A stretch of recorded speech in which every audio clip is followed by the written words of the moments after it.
부르실 테니까 설법 그 유인물을 들어주세요. 그리고 따라합니다. 무상신신미묘가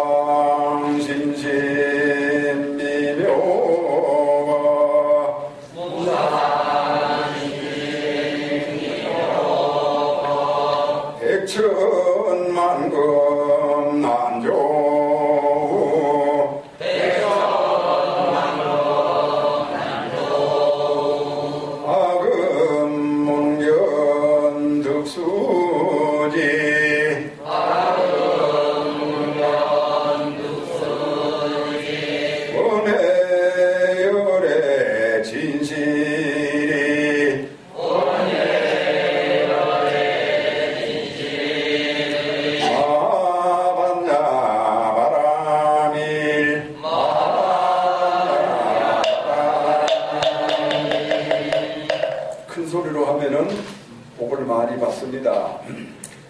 앞에 코팅한 유인물에 참회 의식이 있습니다. 다같이 들고 함께 합니다. 설법을 하기 전에 마음을 깨끗하게 가다듬습니다. 지난 동안 지은 바 모든 악업은 무실에 담질지로 말미암아서 뭔가 뜻으로 지었습니다. 제가 그 모두를 찬양합니다. 앉아서 절을 할 때는 이마가 바닥에 닿이도록 절을 해야 됩니다. 그래서 꿇어 앉는 것이 가장 좋습니다. 지금부터 시박참회에 대해서 법사가 묻고 대중이 답하겠습니다. 살생중대 금일참회 머리를 바닥에 대세요. 투도중대 금일참회 사원중대 금일참회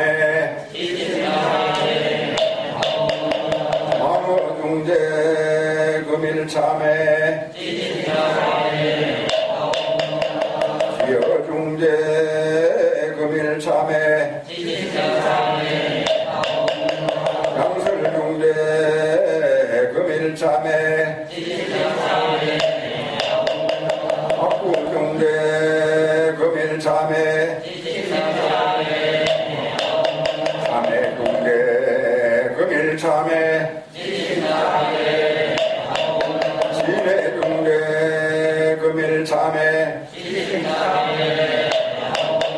시험중대 금일참회 다같이 백겁동안 사임계 삼생가에 나에 없으리니 말은 불을 불태우듯 던져조차 없어라. 죄성도 본래 없어 마음 따라 일어나네. 마음 없어지면 죄업 또한 살아니니 죄도 마음도 없어 두 가지 모두 공하며 이것을 이른하여 진참해라 한다네. 선배는 옴달바 목자 모디 사다야 사바 옴달바 목자 모디 사다야 사바 옴달바 목자 모디 사다야 사바. 감사합니다. 편히하세요.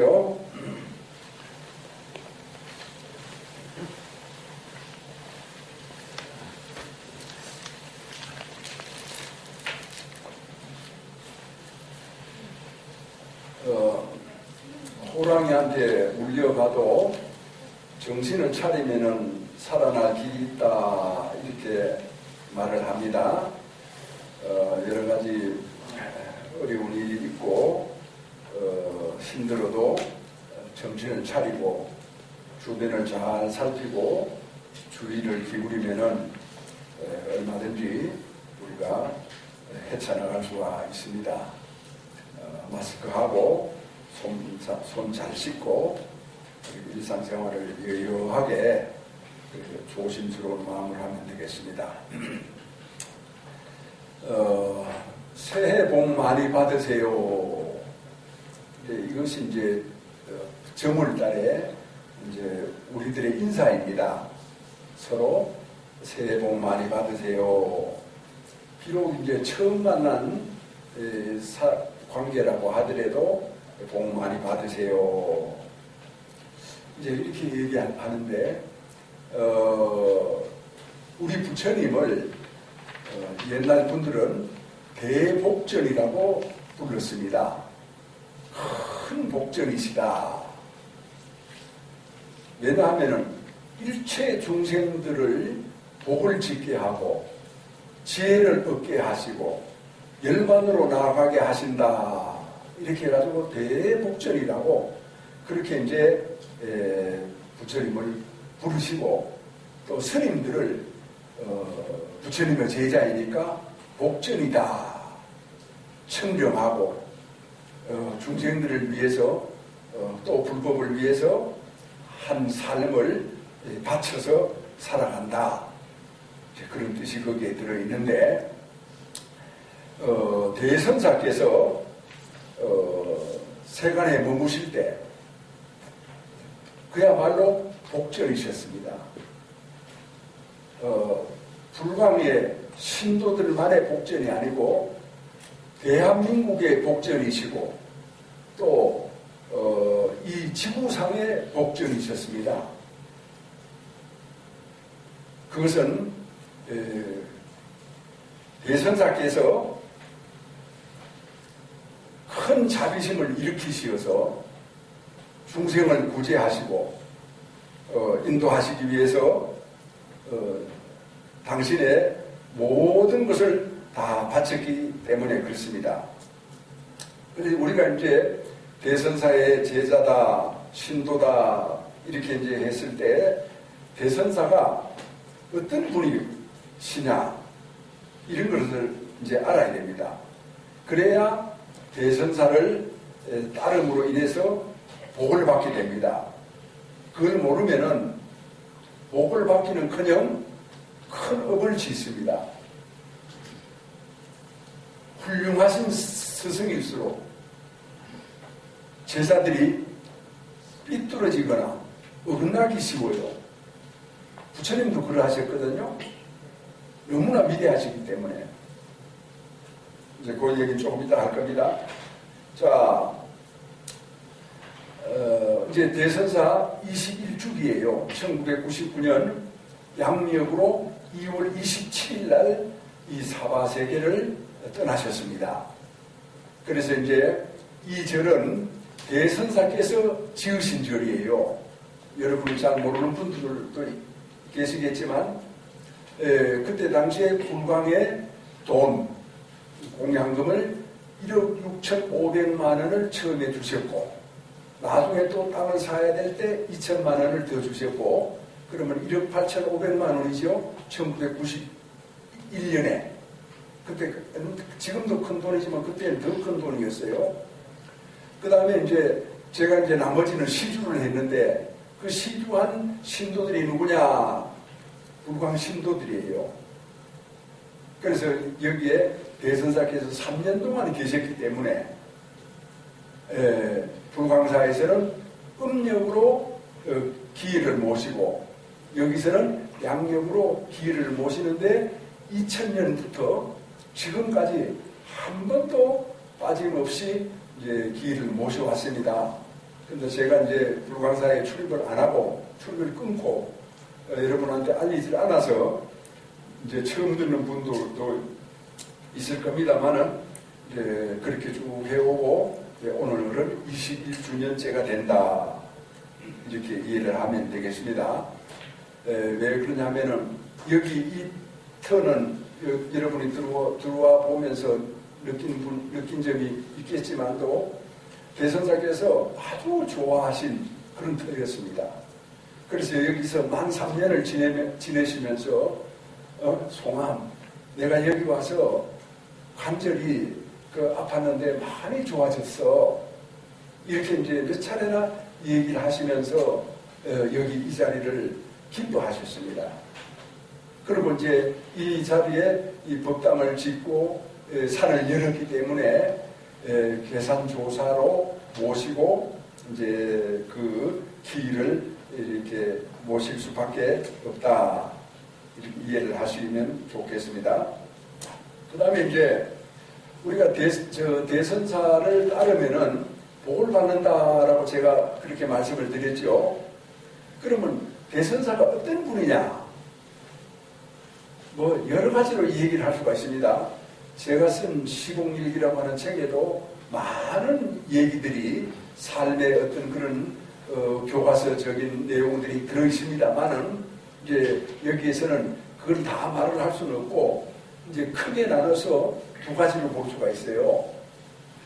첫째는 이제 대선사가 가지고 계셨던 불교 사상입니다. 그 불교 사상은 이제 반야 사상이에요.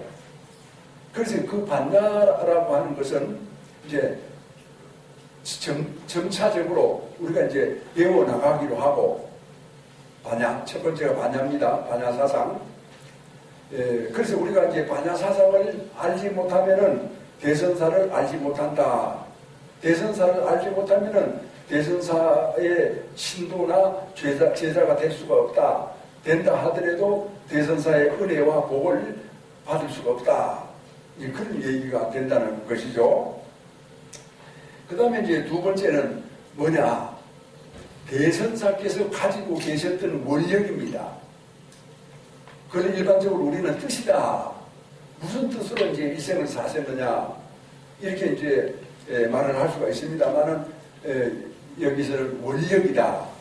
그 대선사의 원력은 무엇일까? 이런저런 이제 얘기를 많이 할 수가 있습니다만은 우리가 이제 크게 보면은 초기 불교로 돌아가는 것이었습니다. 대선사의 원력은 뜻은 우리 한국 불교를 초기 불교로 돌아가는 것이다. 이렇게 생각을 해야 됩니다. 여러분 초기 불교라는 말을 아세요? 초기 불교라고 하는 것은 지금 학자들이 이 얘기를 하기를 부처님께서 35살 때 깨달음을 얻으셨죠. 그 다음에 80에 입증을 하셨죠. 그러니까 45년 동안 설법을 하셨지 않습니까? 예, 45년 동안 설법을 하시고 그 다음에 이제 거기서부터 약 한 100년 동안, 그러니까 145년 정도가 초기 불교다. 이렇게 이제 보고 있어요. 뭐 말하자면은 손자, 제자가 있고 제자의 제자, 손자 아닙니까? 또 그 제자는 증손자가 되겠죠. 그런 정도의 어떤 그런 그 부처님에 대해서 잘 이렇게 알고 이렇게 부처님의 모든 걸 받을 때 기간이지 않나 이래 이제 싶습니다. 그래서 이제 그때 상황을 간단하게 좀 말씀을 드리자면은 부처님께서 너무나 위대하신 분입니다. 그래 위대하시기 때문에 부처님께서 입증을 하시니까 이제 거기에 있었던 제자들도 각자 부처님으로부터 가르침을 받긴 했지만도 사람은 해석을 달리할 수가 있죠. 그래가지고 부처님의 위대한 사상 앞에서 해석을 달리하는데 부처님이 좀 덜 위대하거나 위대하지 않았다라고 하면은 적당히 이렇게 타협이 돼요. 그런데 너무나 위대하기 때문에 자기가 부처님의 사상을 이해하고 받아들이는 데 있어서 양보할 수가 없는 거예요. 불법이 잘못되는 것처럼 생각이 되어지는 겁니다. 그렇게 되면 어떻게 되겠습니까? 그렇게 되면 자꾸 생각이 갈라지지 않겠어요? 그러면 그것이 갈라지고 마느냐? 갈라지는 데 따라서 이렇게 파당이 형성이 돼요. 그래서 이제 부처님께서 이제 입적하시고 이렇게 세월이 지난 뒤에 그 제자들 사이에서 견해가 달라진다. 그 견해에 동조하는 사람이 있고 반대하는 사람이 있고, 그러니까 이제 그거를 부파라고 합니다. 부파.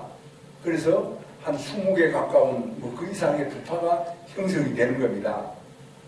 이제 그러니까 또 뭐가 생기느냐 하면은 그 당시에 왕들이나 장자들이나 대신들이나 뭐 장군들이나 그런 이제 인도 사회 지도층들이 너무너무 부처님에 대해서 가르침을 많이 받고 은혜가 크고 감사하는 마음을 어떻게 표현할 수가 없어요. 그 여러분 어떻게 표현해야 되겠습니까?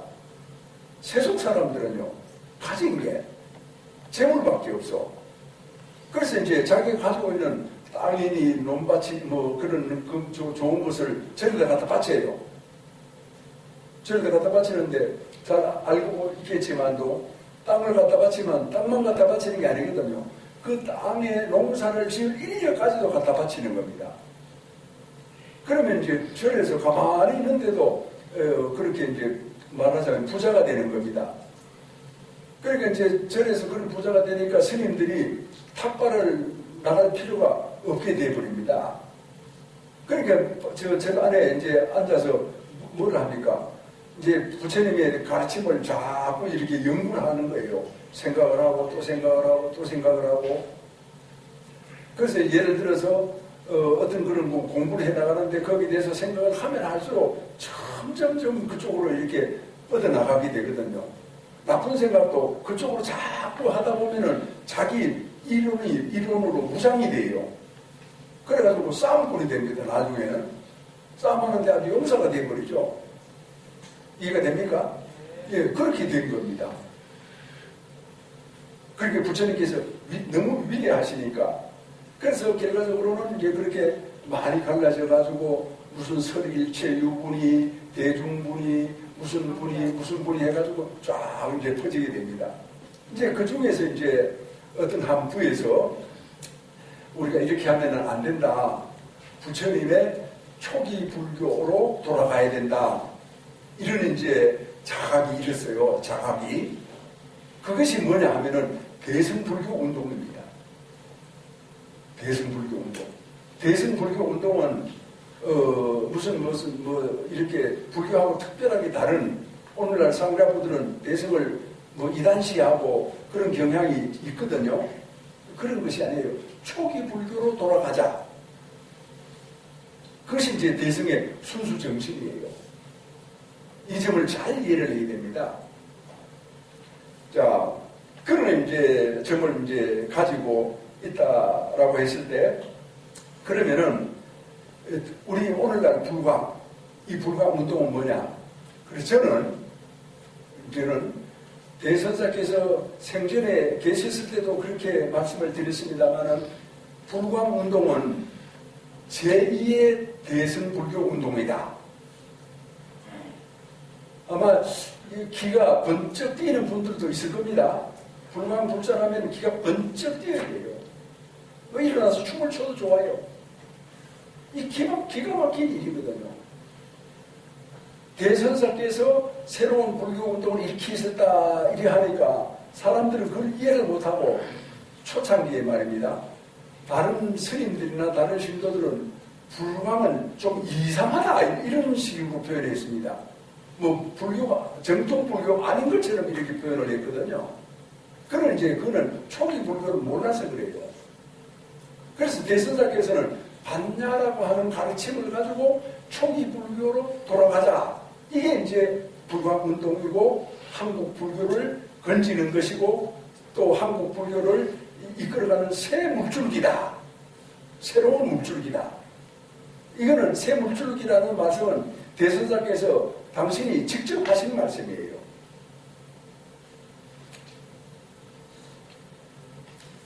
그러면 이제 여기에서 우리가 이제 볼 수 있는 것은 말입니다.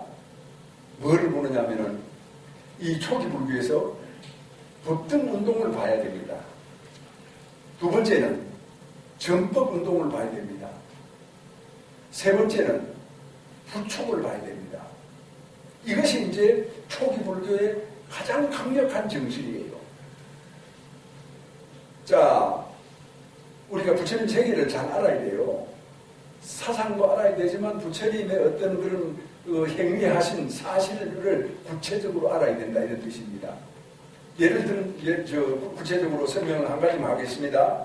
부처님께서 신도가 와서 부처님 오늘 점심 공양은 제가 올리고 싶습니다. 이렇게 청하면은 부처님께서는 침묵으로 승낙을 하십니다. 그러면 이제 그 신도 댁에 이제 부처님이 가시잖아요. 그리고 공양을 딱 하고 그 다음에 뭘 하시느냐 하면은 설법을 하세요. 자, 이제 어느 동네에 부처님께서 가셔서 공양을 하시고 설법을 하신다라고 하면은 부처님이 설법을 하신다라고 하면은 어떻게 되겠습니까? 생각을 해봅시다. 그때 당시에 보진 않았지만 우리들의 생각으로 충분히 가능한 생각이 그 동네 사람들이 다 모여들지 않겠습니까? 심지어는 인도에는 사성계급이라고 해가지고 카스트 제도가 있었어요. 그리고 신분 제도예요. 그 신분 제도도 무시하고 다 같이 모여가지고 부처님의 설법을 듣는 겁니다. 자, 다 같이 모였다는 게 뭡니까? 법등입니다. 법등. 그럼 다 같이 모였을 때 오늘 우리 집에 부처님께서 오셔가지고 공양하신다. 여기 와가지고 설법 들어라. 이렇게 말하는 전달자가 누구겠습니까? 그러면 법등 보살이죠. 그러면 법등이라고 하는 게 요즘 말로 뭐예요? 불교 조직이에요. 불교 조직. 그 불교 조직을 갖추고 있었기 때문에 당대에 부처님께서 엄청난 그런 그 지역을 전복을 하실 수가 있어요. 그 힘이에요. 그런 것을 이제 간과하고 넘어가는 사람들이 이외로 많습니다. 또, 뭐, 모르니까 또 그렇게 넘어가는 사람들도 있겠죠. 법등이에요. 무슨 지역 무슨 뭐, 법회다, 뭐 이런 식으로 이제 불광에서 하니까 그 옆에 있는 절에서, 어느 절에서 이제 그런 식으로 이렇게 했거든요. 그거는 이제 그냥 뭣도 모르고 따라 하는 것이지, 제대로 알고 하는 것이 아니에요. 이게 이제 불광의 가장 큰 정신이에요. 그래서 처음에 이제 대선사께서 불광사, 잠실의 불광사를 지으시기 전에 그 서대문이나 또 그 부암동, 종로 부암동 쪽에 절을 지을까 이렇게 생각을 이제 하시기도 했습니다. 그러나 이제 그때 경제적으로 그것이 이제 합당하지 않아가지고 그때 당시에 잠실은 좀 변두리였어요. 그 변두리에 이제 절을 짓게 됐습니다만은 그 절을 짓기 전에 대선사께서 생각하신 방향이, 야, 저한테 송아, 우리 불광은 말이야, 앞으로 절 없이 우리가 이제 전법을 해 나가자. 아니, 절 없이 어떻게 전법이 가능합니까? 그게 바로 법등이라는 것이죠. 법등. 법등에서 법회를 하는 것이죠. 그래가지고 대선사께서 말씀하신 것이 서울특별시죠. 행정 우리가 단위로 그렇죠. 대선사께서는 불광특별시라고 하셨어요. 시공일기에 다 들어있습니다. 불광특별시. 그렇게 해가지고 절 없이 참 이 전 서울의 이 법당이 우리 신도가 가는 곳이 법당이다. 우리 신도가 살고 있는 곳이 법당이다. 이렇게 이제 보셨던 겁니다. 그래가지고 이제 그 회장도 있잖아요. 회장보살, 불광법회 회장보살도 전체적으로는 회를 대표하지만도 또 자기가 돌아가면 자기 법등이 있어요. 그 법등이 법등 구성원이에요. 그래서 법등의 구성원으로서의 역할을 하지 못하면은 회장을 할 수 없다 이런 뜻이 되죠. 뭐 부회장도 마찬가지고 모든 사람들이 다 그래요. 불광의 사람들은 어디에 뿌리를 두고 있느냐? 법등에 뿌리를 두고 있어요.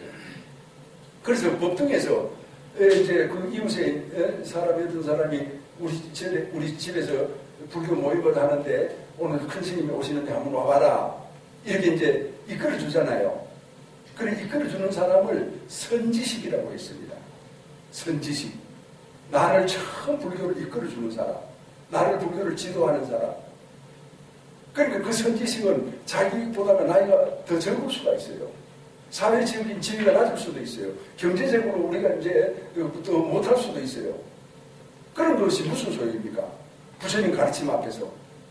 그래서 부처님 가르침 앞에서 그런 것이 다 무시되고 오직 부처님 가르침만 두려하게 드러나는 것이죠. 그걸 이제 선지식이다 이렇게 이제 부르는 겁니다. 여기서 이제 더 깊이 들어가지는 않겠습니다만은 그 다음에는 이제 그런 이제 법 등을 통해 가지고 초기 불교에서 뭐를 했습니까? 전법을 했죠. 여러분 솔직하게 의사표현을 해주세요. 여기 오신 분들 불광법회 법부님들 중에서 인도 성지순례 한 분 있어요? 손 들어보세요. 내리십시오. 우리 불자 아닙니까? 불자의 도리로서라도 인도 성지순례를 해야 되는 거죠. 이 좋은 세상에 해외여행을 이웃집 단위 드나들듯이 하면서 불자가 돼가지고 왜 인도 성지순례를 하지 않느냐? 물론 오늘의 인도 모습이 그 당시의 인도 모습과 같지는 않지만 우리는 탁월한 정신세계에 의해 가지고 얼마든지 상상해 볼 수가 있고 얼마든지 짐작을 할 수가 있어요. 부처님께서 이러한 곳을 이렇게 다니셨구나. 참 대단히 송구스럽게도 부처님께서는 걸어 다니셨어요. 근데 우리는 차를 타거나 비행기를 타거나 휙휙 지나다니게요. 그렇다 하더라도 송구스럽다 하더라도 우리가 이제 가본 사람하고 가보지 않은 사람하고 달라요. 엄청난 그런 어떤 지역을 부처님께서 이제 그 법을 전하시거든요. 이게 이제 정법이에요. 그래서 이거 대선사께서 목표하신 바가 있습니다. 불광에 나오는 모든 신도는 법사가 되는 것이었습니다. 그래서 제가 이제 대선사를 모시고 있을 때 바라밀타 교육을 만들었어요. 제가 초대 교육 담당 지도위원이에요. 초대. 바라밀타 교육을 만들고, 그 다음에 명규사 교육을 만들고, 그 다음에 포기사 교육을 만들었어요. 그 다음에 뭡니까? 전법사가 되는 겁니다. 이것이 이제 무엇을 의미하느냐? 불광법에 나오는 모든 신도는 그냥 신도가 아니라 법사다. 법을 전하는 법사. 전법사다. 그런 이제 어떤 그런 뜻을 가지고 있습니다.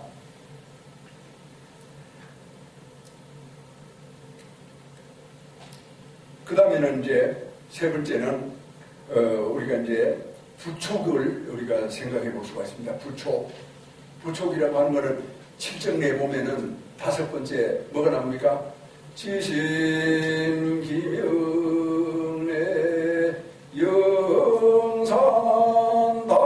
영산당시 수불부촉 나오죠? 부촉이란 말 나오죠? 그게 무슨 뜻입니까? 영산에서 부처님께서 법화경을 써가실 때 거기에 와 있는 모든 보살 마하사들과 제자들과 구광대신들과 천신들과 용왕들과 팔부신중들 모두 다에게 부촉을 하셨죠. 불법을 부촉을 하셨습니다. 이 불법을 길이 전해라. 끊어지지 않도록 해라. 그래서 불광법에 임원들은 임기가 없었어요. 이렇게 자기가 그만두면은 이제 그는 이제 끝이 날 수가 있습니다만은 정해진 임기가 없었다. 그렇게 선거할 필요도 없어요. 또 법사들이기 때문에 모두가 법사들이기 때문에 무슨 회장이 이게 의시되거나 내가 회장인데 하는 그런 어떤 세속적인 자리가 아니에요. 그래서 이 불광의 부촉이라고 하는 것이야말로 굉장히 그런 위대한 것이에요. 왜?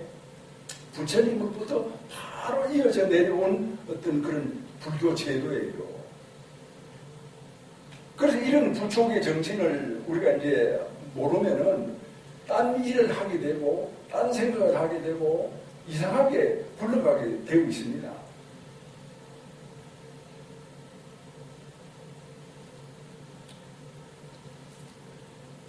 그래서 이런 어떤 그 부촉 속에서 우리가 이제 보살행이 나오죠.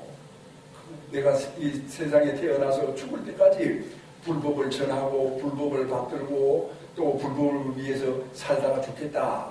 그걸 이제 우리는 보살행위라고 해요. 또 보현행위라고도 할 수가 있어요. 반야행위라고 해도 됩니다. 근데 이제 과거에는 이제 그 보살행을 상구보리 하와 중생이다. 이렇게 이제 설명을 했거든요. 그 말이 맞아요? 틀려요? 혹시 맞다고 생각하는 분? 맞아요? 그 말이 틀려요. 상구보리, 먼저 보리를 구하고 그 다음에 시간 남으면은 안 죽고 살아있으면은 중생을 제도한다. 그 말이 틀려요. 왜 틀리느냐? 반야는 정확하게 그 부분이 틀리다라고 하는 것을 적시하고 있어요. 반야는 뭡니까?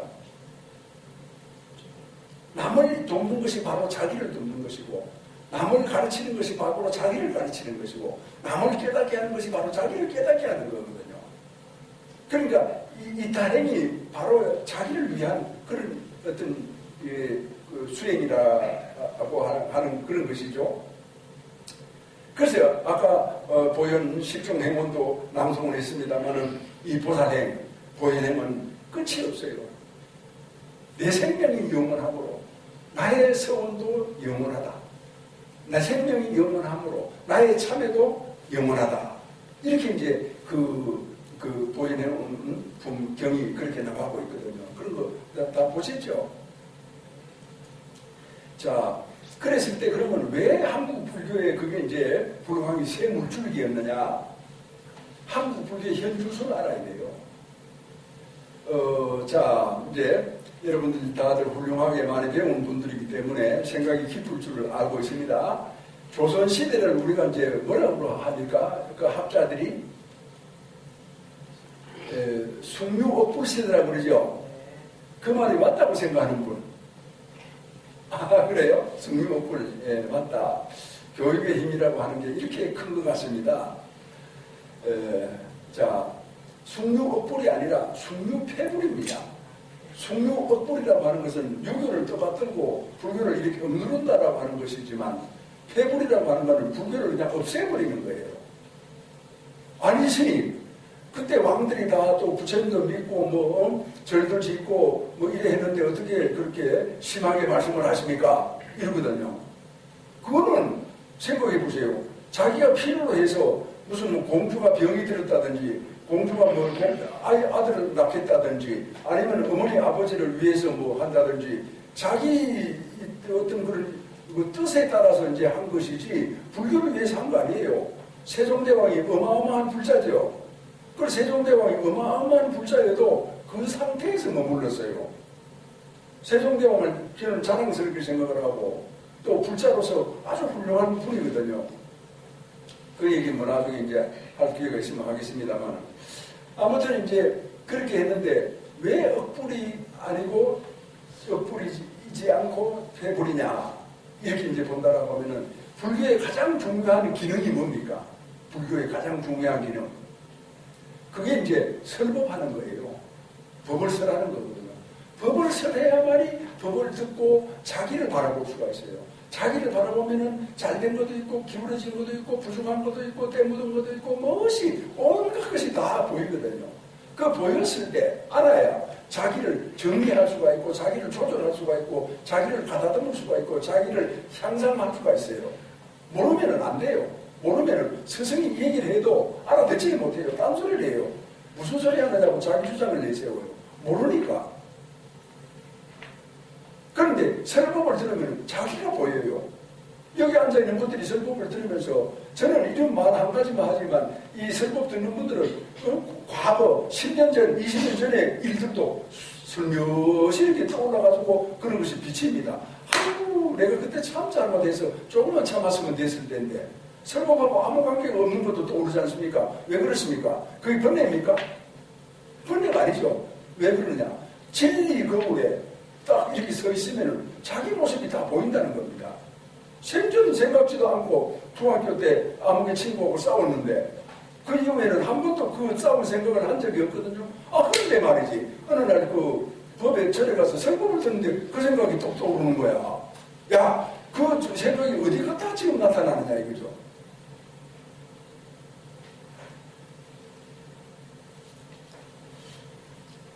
그런 이제 측면에서 불교의 제일 기능은 설법이었어요. 그때 그런 설법인데 조선시대 500년 동안 설법을 못하게 했습니다. 남자는 남자에서 절에 못 가게 하고, 여자는 여자에서 못 가고, 선비는 선비에서 못 가고, 또 사대부는 사대부에서 못 가고, 그래가지고 할 수 없이 스님들이 바람을 짊어지고 내려와가지고 동양을 해서 그냥 입에 풀칠이나 하고 겨우겨우 살았어요. 그 나중에 도첩제를 폐지를 하지 않습니까? 그죠? 그 도첩제를 폐지하면은 현재 있는 스님들이 죽으면은 그냥 저런 스님들이 딱 끊어져 버리는 거예요. 그럼 불교가 끝이 나지 않습니까? 그 심지어는 어떻게 합니까? 스님들이 이 어린아이를 유괴를 합니다. 유괴. 동네 내려가가지고 아이들이 이렇게 모여서 놀잖아요. 좀 또릿또릿한 놈을 있으면 하나 불러가지고 얘야 이리 오너라 이렇게 해가지고 내가 저기 산 모퉁이에 맛있는 걸 갖다 놔놨는데 너 그리 갈래? 이렇게 해가지고 그걸 데리고 가잖아요. 그러면 그 아이를 바닥에다 집어넣어가지고 불행량을 지은 겁니다. 산으로. 이것이 이제 기록으로 보여요. 왜 그래 있겠습니까? 불교가 망하잖아요. 도척제를 폐지해버렸으니까.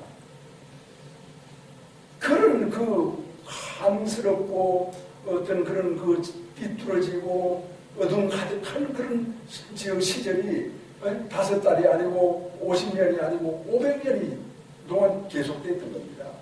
거기서 얼마나 불교가 굴절이 됐겠어요. 제 모습을 다 잃어버렸습니다. 자, 고려시대 또 신라시대 그때는 한 달에 신도들이 절에 몇 번을 갔을 것 같습니까?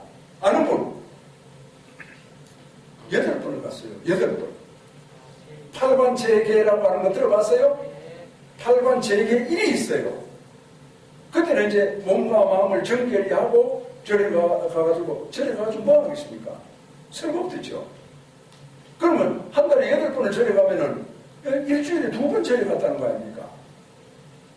그렇게 왕성하게 신앙생활을 하고 또 불교 공부를 하고 그랬던 것이 조선시대에 와가지고 아예 사람들로 하여금 절에 가지도 못하도록 이렇게 만들어 놓은 그 역사가 있잖아요. 거기서 많은 비불교적인 요소들이 들어가 있어요. 그런 것을 떨치고 일어난 것이 대선사의 반야사상이고, 반야사상의 큰 두 줄거리가 지혜광명 또 자비광명. 그걸 내세워가지고 원래 어둠은 없다. 그래서 500년을 단순히 건너뛰어가지고, 아니 1000년, 2000년을 건너뛰어가지고 부처님 당대로 딱 돌아가 버리는 거예요. 이런 어떤 어마어마한 뜻을 불광이 가지고 있어요. 모르잖아요. 그런데 신도도 모르고 스님도 모르고 모르잖아. 이래서 모르고 저래서 모르고.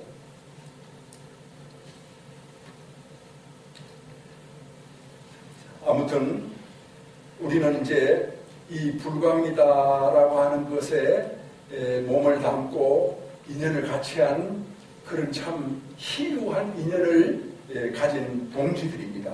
불법 동지들. 그래서 그 불법 동지들이 대선사에 대해서 어떻게 알아야 되느냐? 어떻게 알아야 대선사를 올바르게 알고 제대로 우리가 이제 삶을 살아갈 수가 있고 불교 운동을 해나갈 수가 있느냐? 이거 기가 막힌 일입니다. 누가 뭐 회장을 하고 누가 뭘 하고 누가 퇴주를 하고 그런 어떤 차원의 문제가 아닙니다. 그래서 불광운동은 무슨 운동? 그 소리로 제2 대승불교 운동이야. 그래서 대승불교 운동을 용수보살이 시작을 하셨다라고 하면은, 예를 들어서 제2 대승불교 운동은 대한민국 시대 광덕 대선사가 하신 거예요. 이런 어떤 참 위대하고 장엄한 그 사실을 두 눈으로 바라보지 못하니까 별별 생각을 다 하고 별별 짓을 다 하고 별별 우스꽝스러운 소리를 다 하고 심지어는 입에 담고 싶지도 않지만 세상의 지탄의 대상이 되는 그런 모습으로 추락해버리는 거예요.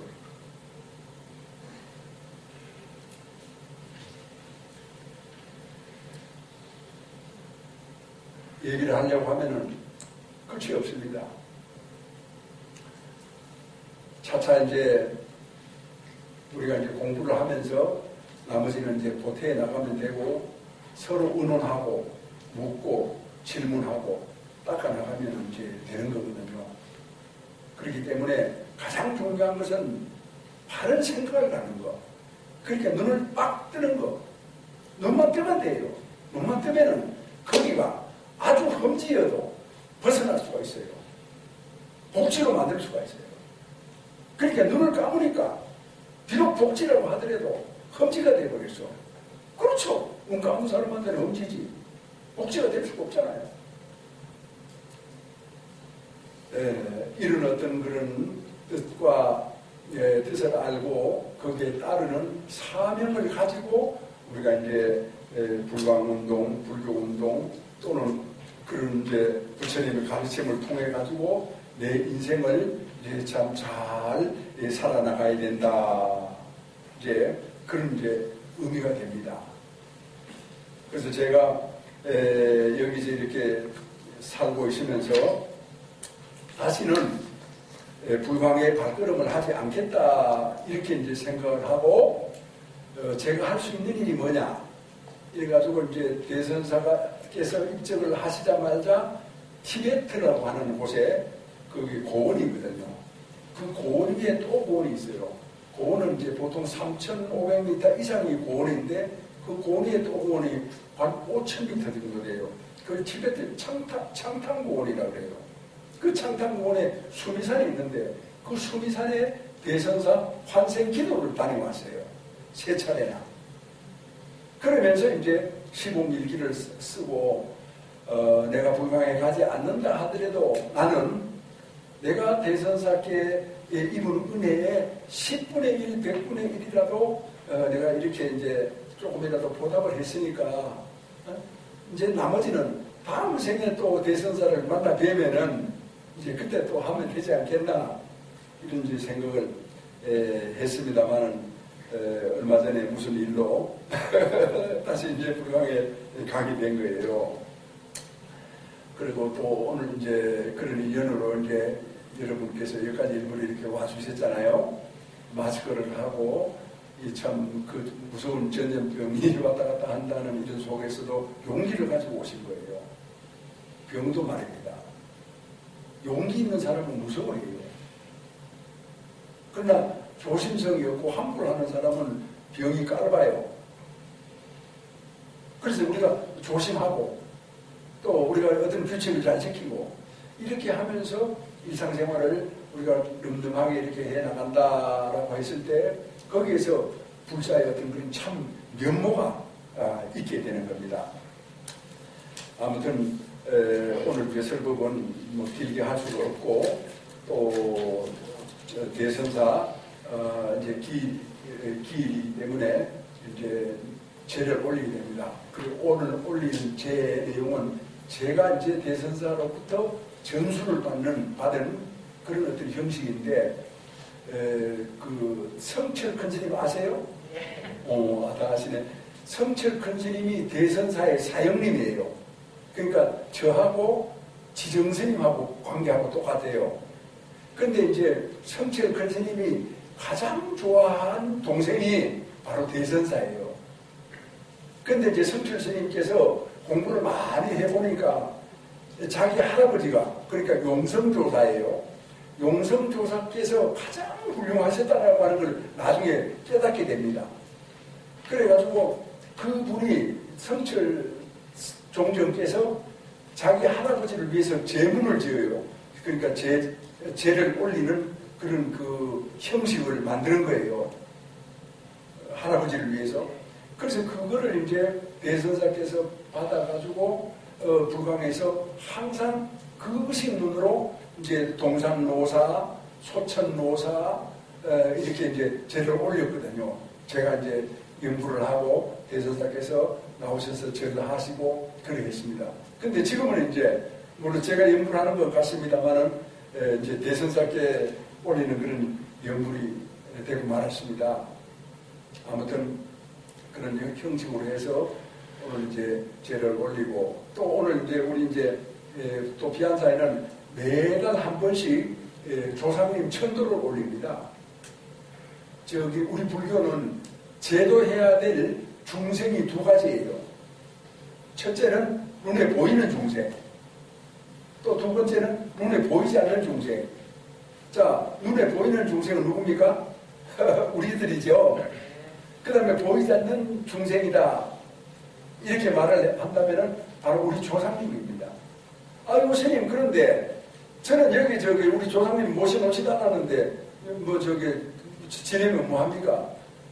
그는 이제 좀 부족한 말씀이에요. 부족한 생각이에요. 왜 그러냐면은 조상님은 자손이 가는 곳에 항상 따라다녀요. 여러분들께서 오늘 이렇게 저에게 설법을 듣고 만약에 기쁜 마음을 냈다라고 하면은 여기 조상님도 여기 오셨잖아요? 그러면 조상님도 여러분 마음만큼 기뻐져요. 아시겠습니까? 마음만큼 기뻐지기 때문에 조상님이 여기 오실 때까지는 도리천에 계셔서 근데 여기 오셔가지고 여기 이제 자기 자손이 설법을 듣고 환희심을 내거든. 그러니까 마음이 환희심으로 바뀌어가지고 가실 때는 어디로 가? 도리천으로 가요? 아니지. 무색계로 가시는 거야. 색계로 가시는 거야. 그러니까 더 높은 곳으로 가시는 거예요. 그래서 사람들도 마찬가지거든요. 오늘 어제 다르고 오늘 다르고 오늘 다르고 내일 다른 게 이게 뭐냐? 그거는 가만히 있어가지고 달라지는 게 아니에요. 그거는 늙어을 가는 것밖에 달라지는 게 없어요. 뭐가 달라지느냐? 마음의 경지가 달라져. 그래서 그거를 선가에서는 향상일로라고 했어. 향상일로. 그래서 설법을 들어야만이 향상일로가 가능하거든요. 올려서 걷기를 진동하여 철이산이 밝아지고 잠잠해서 급전 봄 소식이 급후에 찬란해라.